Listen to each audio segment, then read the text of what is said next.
So the first thing we want to do is select all the objects in the scene, and on the visibility preset we can turn on the transmission and receiving options for global illumination.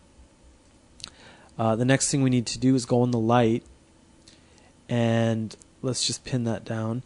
We'll turn on global illumination for the light. So that's basically it for the initial setup. The only thing that needs to be done now is go to the actual render options, or in this case the region options, and turn on global illumination. So with that done, we actually have global illumination being rendered. I need to increase the number of photons to about 1,000,000 just so we can see the effect. And there we go, we have the GI lighting in the region.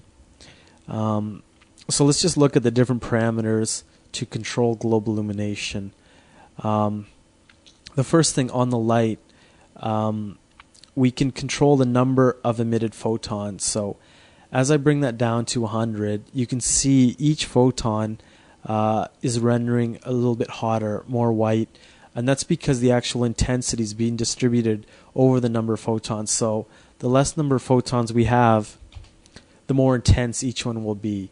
So the goal is to bring up the number of photons so it distributes evenly over the surface, so you get good coverage of the actual photons across all the surfaces.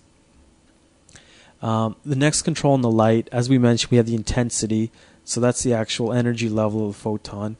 We can also control the energy color independently of the light, so that's actually pretty useful if you want to kind of create special effects where the global illumination, you can kind of simulate the effect of light being cast from a different colored object, and control it independently of the light color.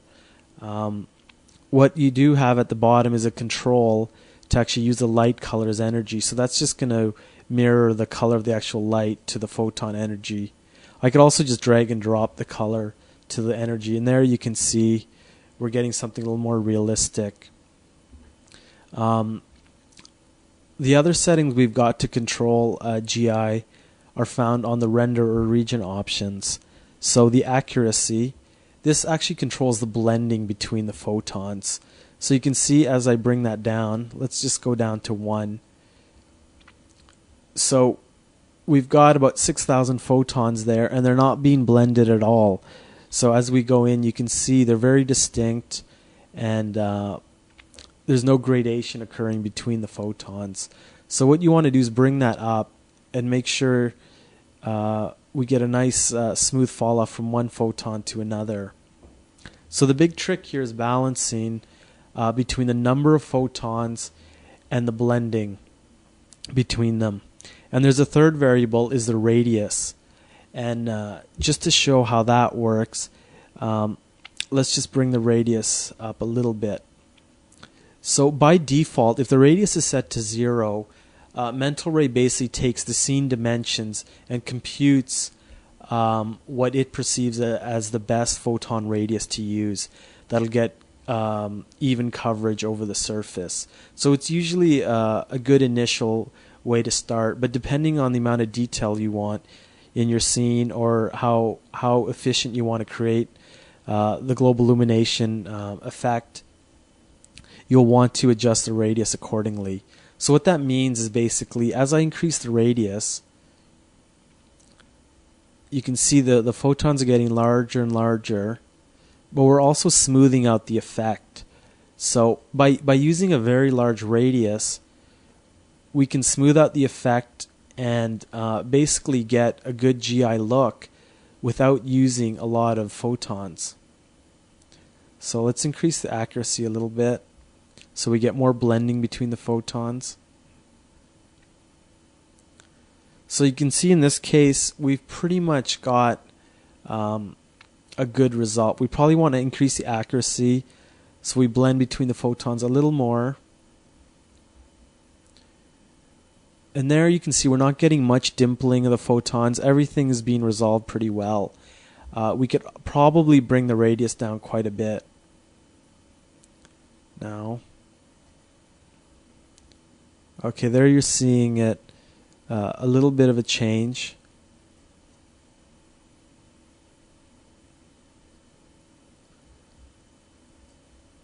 Okay, and it looks about 16 is about right for this scene, because you're seeing a little bit of gradation on the wall, and bring that up a bit, smooth that out.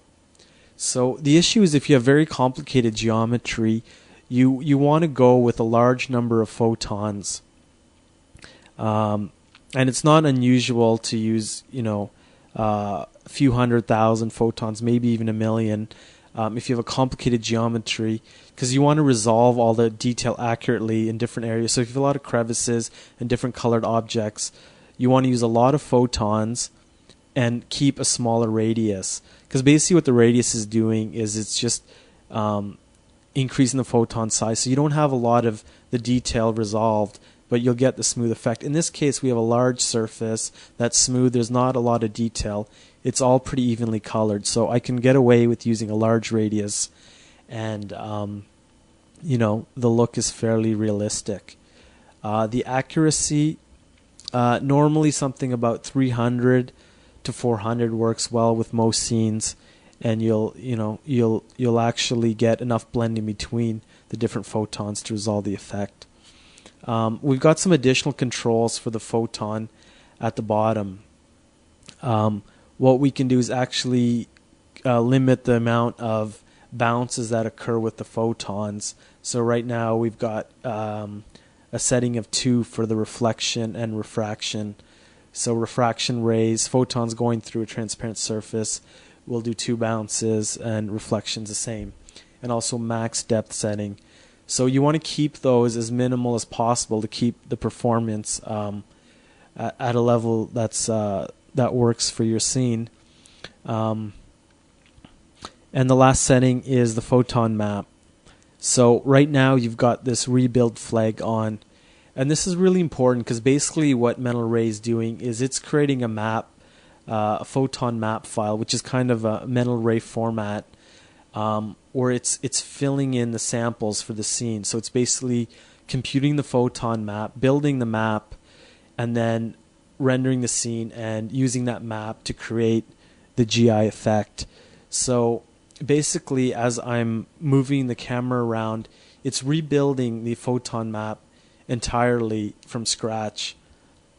So the thing is, if you have a scene where your objects aren't moving around a lot, or not moving at all, and basically the camera is just moving, you don't need to recompute the photon map, because basically you want to just compute the map once and then use that resulting map file over and over again, so you can save some time on rendering.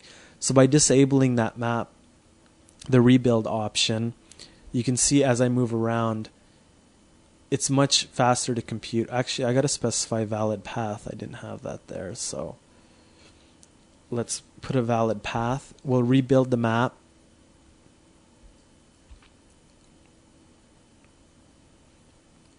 Once. So the first time is a bit slower. After I turn the rebuild option off, now we can orbit around, and you can see the render is quite a bit faster, because basically we've cooked the GI lighting into that map file, and it doesn't really need to recompute the map at all. So that essentially is global illumination and how to tune it for your scene.